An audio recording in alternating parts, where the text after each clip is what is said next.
El maestro Alfonso Zárate es analista de este programa. Maestro, ¿cómo está? ¿Qué tal? Buenos días. Muy buenos días. ¿Qué le parece lo que está pasando en Veracruz?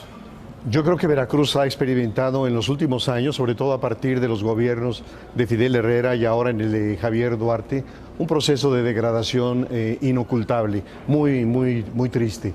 Esta degradación, diría yo, en todos los órdenes. Por un lado, desde el punto de vista del periodismo, hay que decir que en Veracruz es el estado en donde se ha dado el mayor número de muertos de quienes ejercen el periodismo. Quiere decir que ejercer el periodismo en Veracruz es una función de alto riesgo. Pero está también, desde luego, como en tantas otras entidades de la Federación, el tema de la violencia delincuencial, el número de homicidios dolosos que hay en el caso de Veracruz.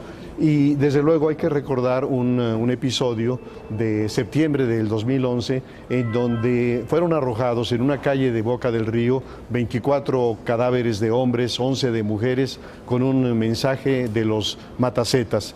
Pero eso fue en 2011 y apenas ahora en enero de este año lo que conocimos fue la detención de 5 jóvenes que habían ido a una fiesta a celebrar un cumpleaños al puerto de Veracruz y que de regreso en Tierra Blanca son detenidos por policías estatales.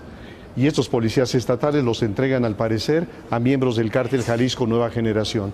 Y este dato no es menor, hay que subrayar que se trata de policías estatales que los entregan, sobre todo a la luz de este énfasis de tratar de establecer 32 policías estatales como el mando único, como una fórmula. Cuando tenemos casos, no solamente este, sino muchos otros casos de policías estatales absolutamente vinculados al crimen.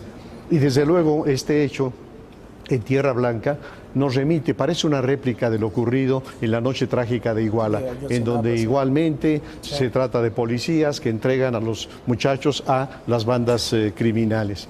Y luego, si nos vamos al terreno de las finanzas, igualmente veremos que se trata de un gobierno con un manejo absolutamente licencioso de los recursos. Quizá todos recordemos aquel episodio en 2012, en donde en el aeropuerto de Toluca es detenido un funcionario del gobierno de Veracruz. Con un poquito de cash. Con 2 maletas en las cuales traía 25 millones de pesos en efectivo. Y el argumento, que es un argumento grotesco por parte de las autoridades de Veracruz, es que se trataba de dinero para pagar a proveedores de la fiesta de la Candelaria, de la fiesta de Tajín, del carnaval, etcétera. Conciertos que iban a dar y no sé qué. Y esto, Carlos, es todavía más grotesco si tomamos en cuenta que el secretario de Finanzas en Veracruz en ese momento era nada menos que Tomás Ruiz, quien había sido titular del SAT. Es decir, como si no supieran de transferencias electrónicas y de otros 25 millones. Y algo todavía más lamentable es que al final de cuentas ese dinero le fue devuelto al gobierno de Veracruz. Es decir, que hay un sistema de complicidades. Y si vamos al tema del endeudamiento, pues estamos, digamos, al 2015, al cierre del 2015, con un endeudamiento superior a los 45,000 millones de pesos, con 3,000 millones de pesos que se le deben a los proveedores, con más de 2,000 millones que no se le entregan a la Universidad Veracruzana. Es decir, está entregando Duarte realmente un cochinero, y lo más lamentable de todo es que Veracruz no es una excepción, que si nosotros repasamos en los últimos años, gobernadores corruptos como Arturo Montiel del Estado de México, como Padres de Sonora, como Tomás Yarrington de Tamaulipas, es decir, es un problema de una dimensión verdaderamente grave. Maestro Zárate, Javier Duarte dice que todo se debe a cuestiones electorales.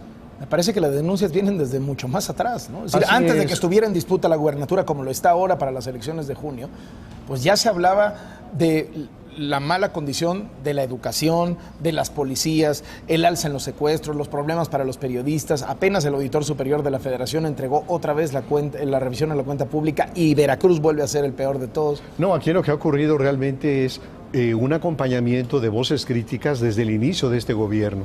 Entonces, cada uno de estos episodios, algunos que he narrado y algunos otros que no, han estado en la opinión pública, han estado denunciándose de diferentes maneras. Y esto nos dice otra cosa, nos dice cuál es la lógica del poder, porque al final de cuentas Duarte llega por una decisión de Fidel Herrera y naturalmente que la decisión tiene que ver con quién me va a cuidar las espaldas.